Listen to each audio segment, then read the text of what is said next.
তো গাইস আজকে যাচ্ছি বাজার করতে ভাইয়ের আমি দুজনে মিলে। তো ভাই দেখো আগে আগে যাচ্ছে আর আমি পিছু পিছু যাচ্ছি। আর রাস্তাটা দেখো এতটা খারাপ কি বলবো ভাই, এই রাস্তা দিয়ে আমাদেরকে বাজার করতে যেতে হয়। কারণ আরেকটা বাজার আছে কিন্তু ওইদিকে যাওয়া হবে না, কিন্তু অনেকটা দূর হবে। বলতে বলতে একটা মন্দির দেখো, দুর্গা মন্দির কত সুন্দর লাগছে। আর যে সামনে গ্রামে যাবো না, সেই গ্রামের রাস্তাটা এত গলি গলি, আমি ভাইকে আগে দিয়েছি আমি পিছু পিছু যাচ্ছি। এই দেখো সেই গ্রামটা, যেখানে এত গলি না, কোন দিকে যাবে কোন দিকে রাখবে কেউ বুঝছে না। যদি আলকা ছেলে যেতে সে তো ভাই হারিয়ে যাবে। বলতে বলতে দেখো অনেকটা দূর চলে এসেছি। আর দেখো এই যে আগেকার যুগের বাড়িগুলো দেখো কত পুরাতন। আর এই দেখো সেইগুলো আমাদের যখন আগে ছোটোবেলাতে খুব পড়েছি, কিন্তু এখন সেই মনে পড়ছে।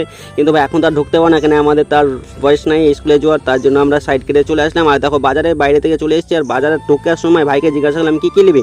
তো ভাই কিছুই বলে না, ভাই চুপচাপ যাচ্ছে, বলছে চল আগে গিয়ে দেখি কি কি বিক্রি হচ্ছে তারপরে নেবো। তো ঢোকার সময় দেখছি প্রথমে মাছ বিক্রি হচ্ছে। তো মাছগুলো বেশ ছোটো ছোটো ছিল। তো ভাইকে বললাম মাছ নেওয়ার জন্য। তো ভাই তো বলছে আমি মাছ নেবো না। তো প্রথমে বললো সবজি নেবো। তো সবজির ভিতর দিকে যাচ্ছি। আর ভাই মানুষগুলো আমাকে এমন করে দেখছে মনে হচ্ছে আমি ভাই চুরি করতে এসেছি।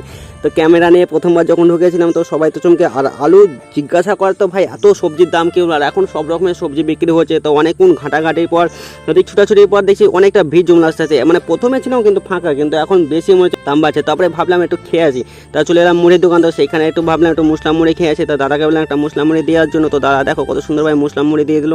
তো দোকানে বসে বসে একটু খেলাম, এতটা খিদে। আর মুসলাম মুড়িতে এতটা সুন্দর টেস্ট ছিল ভাই, বাড়ির মুড়ির থেকেও বেশ দোকানে ভালো লাগে। তো মুড়ি খাওয়ার পরে চলে এলাম বাড়ির রওনাতে।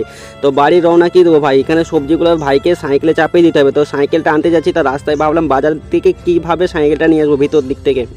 তো ভিতরে যেমন তেমন করে সাইকেলটা নিয়ে আসতে গেছিলাম। আর মানুষ তো খুব দেখছে, দেখো কি বলবো, লজ্জাও লাগছে কিন্তু ফোন কেমন। আর একজনের কাছে শুষা নিয়ে দেখো আমি ওখানে খেতে লেগেছি সবারই সামনে। তো ভাইকে বললাম খা, তো ভাই তো খাবে না, ভাই তো নুকাচ্ছে পেছন দিকে।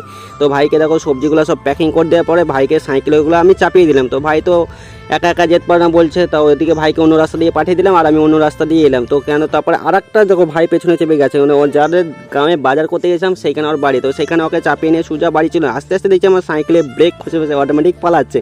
তো দেখো সেখানে ব্রেকটা ঠিক করার পরে ভাইকে চালাতে দিলাম। তো ভাই বলতে আমি চালাতে পারবো না, তাও ওকে ভাবলাম একটু চালাতে তো দিতেই হবে। তো রাস্তার মধ্যে ভাই প্রেম করছে, ভাই তা দেখে খুব ভালো লাগলো। তা ভাই দেখো সাইকেল থেকে নেমে পুরোটা কী করছে সাঁকোর ভিতরে নুকিয়ে নুকিয়ে ঘুরে ঘুরে বেড়াচ্ছে। আমার তো খুব বিরক্ত লাগছে। তারপরে ওকে বাড়িতে নামিয়ে দিয়ে চলে আমি বাড়ি। তো বাড়িতে গিয়ে দেখছি আমার ছাগলের বাচ্চাগুলো খুব চিল্লাচ্ছিল।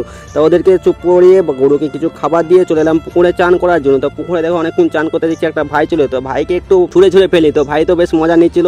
অনেকক্ষণ চান পরে চলে এলাম একটু ট্যাপে চান করি। তো ট্যাপে চান করার পরে দেখছি বাড়িতে রাত্রেবেলায় কীর্তন বসে গেছে। তো কীর্তনগুলো খাওয়ার জন্য ওয়েট করছে। তো ভাইদেরকে না দিয়ে তো আমি আগে খেতে লাগলাম। তো ভিডিওটাকে ভালো লাগতো লাইক